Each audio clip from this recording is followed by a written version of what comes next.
Hi everybody, I haven't made any of these videos like this before where I've actually been speaking about my tanks, but I want to document, I'm trying to get rid of some pretty bad black beard algae. This is my new tank, it's 20 gallon long. I used to have a 55 gallon, but it got to me too much trouble to take care of. I had it for a couple of years, but I kept having mysterious fish deaths, and I had problems with lighting where I kept not losing plants, but, well, yes, losing plants also, but like this one's pretty sad over here. I'll show you this Java sword here. So this Java sword used to be 2 feet tall. So I don't really know what's wrong with it. I think it's just my lighting over the times. I've kind of changed different lighting, but this one's suffering. So I got this new tank with this new full spectrum light, 2 watts per gallon. Hopefully that'll help. But anyway, so I moved everything to this tank, and I haven't planted any of my plants yet except for that Java sword. So I read about there's a method to getting rid of blackbeard algae that I would like to try. Using hydrogen peroxide, and supposedly spot treating it really helps. So since my plants aren't rooted yet, I figured I could. Last night I put in, I think it was 2 milliliters per gallon, no, 1 milliliter per gallon of hydrogen peroxide in water in a bucket, and I kind of submerged all my anubias plants in there, but it didn't really seem to work. So I thought I would try directly spraying the plants. Anyway, if you want to see my fish there, I've got some glow light tetras, some black tetras, green cories. Let's see what else. I've got one serpe tetra there, lone survivor from a really old school that I had way back a long time ago. And I've got my beta back there. I rescued him from the store. He was in a 10-gallon tank there, but I don't know what kind of fish he had been with before that, but he had no tail fin. So I pointed it out to the employee, and he said, okay, you can have that one because, nobody's gonna want to buy that one with no tail. But so you see, his fins are growing back nicely. Anyway, so I'll start with my plants. I'll start taking out my anubias plants. So here's one of the ones I've had for the longest.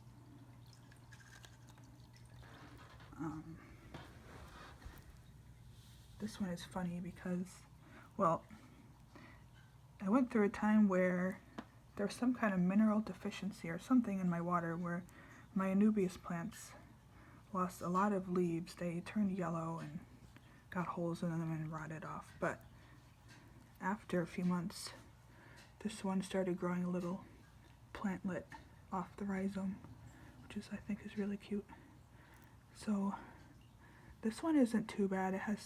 I did have to pluck off 1 or 2 leaves that were really badly covered in algae. This one's kind of in bad shape.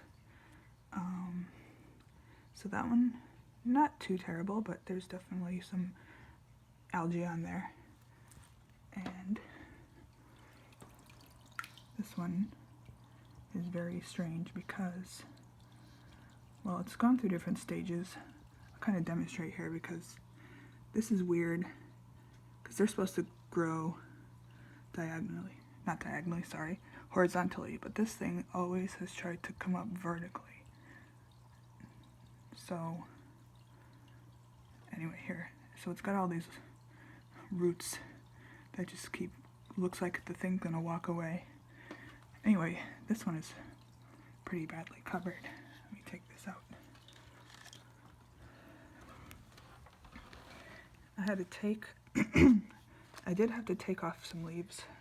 I might have to take these off, but I'll see if I can get the algae off. See this, there's some on here. Most of these leaves have a good amount of this black beard algae, and also the rhizome. Some roots had already started rebooting itself. Even, I've only had it in there a couple weeks, but I like to plant my anubias along the top of the gravel. I don't really like the way it looks tied to rocks, so I just kind of put it on top of the gravel, sometimes weigh it down with something, and then let the roots grow in.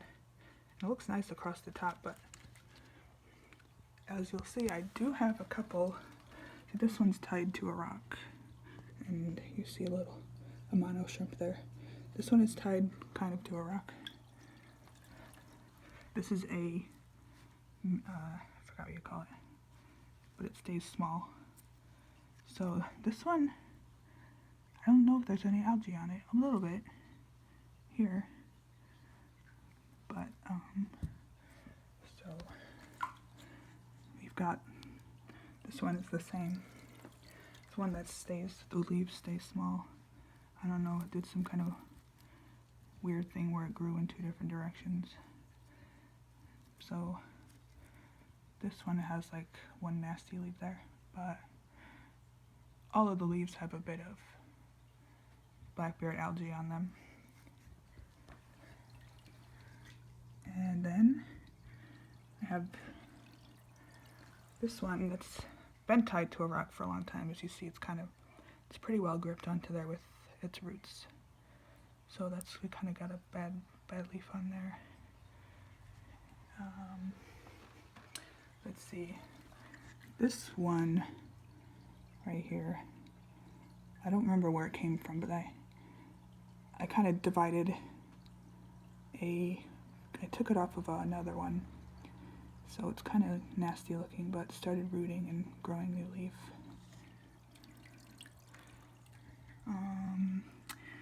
And oh, this one is really weird too. I don't know what type this is, because it has these longer sword-shaped leaves, but I think because my lighting was really bad, all the new leaves are really tiny. So this is what they looked like when I bought it. And all the new ones grew in like that. So hopefully with the new lighting and my new tank, I'll get some large ones again. Now this one, these two are brand new.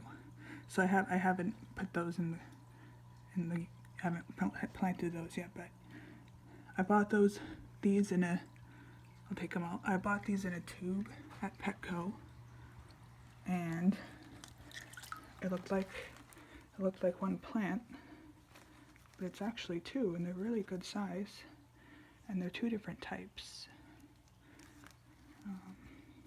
See, these don't have this elongated. So these don't have any algae on them, thankfully. So I'll put these back in here for now.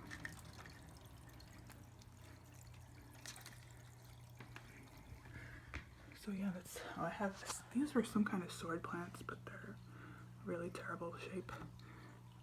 So you can see some of my fish in there.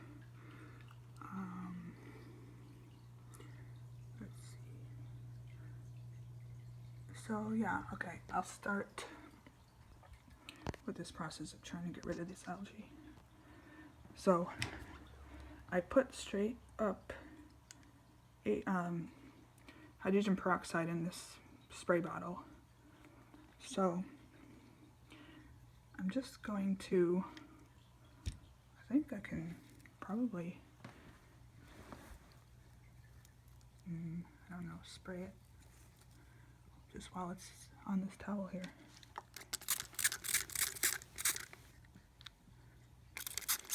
I don't know if I'm going to have to remove that leaf, but I'll try spraying it. I don't know if I put enough stuff in here, but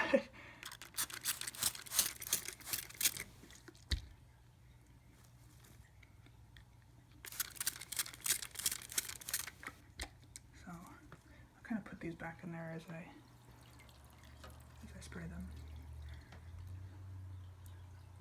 I think it's fizzing already from the hydrogen peroxide.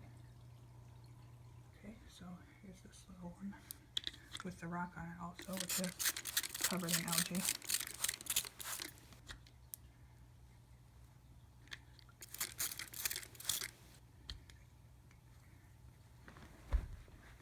The roots have a good amount of algae on them too.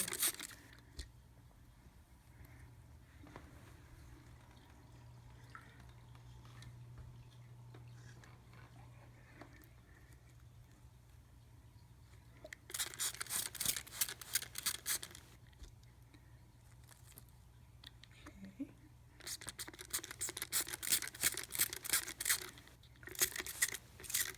Should have loaded this spray bottle up better.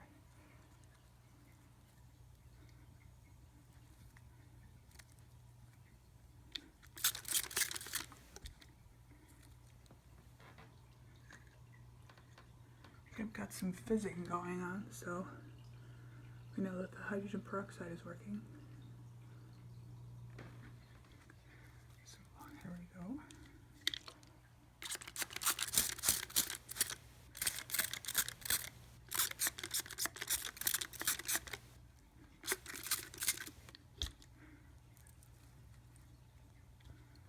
Sorry if my camera looks kind of bad.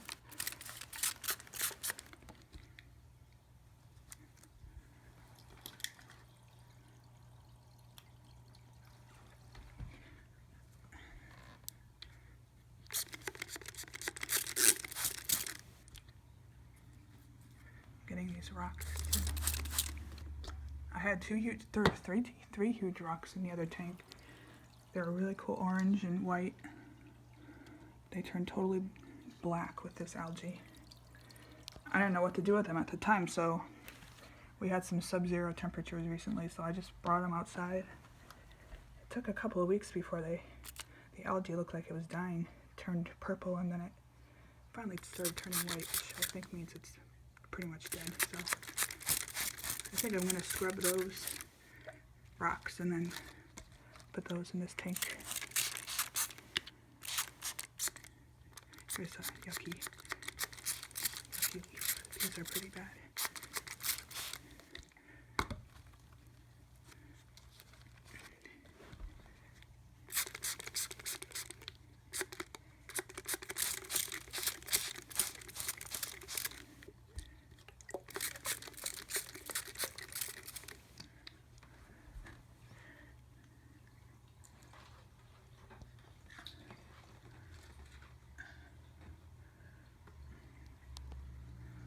Lipomono shrimp, they're so silly. And this last one. This one I don't really think, well, the rhizome has some algae on it.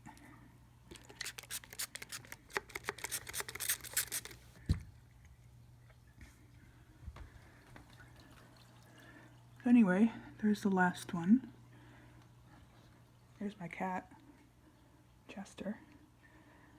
So here's my, so it looks kind of messy now with all my plants just kind of sitting there, but you can see some of the oxygen bubbles starting to come up on those leaves. And for some reason the cories are getting all excited. But I will give an update if I see, or when I see a improvement. Thanks for watching.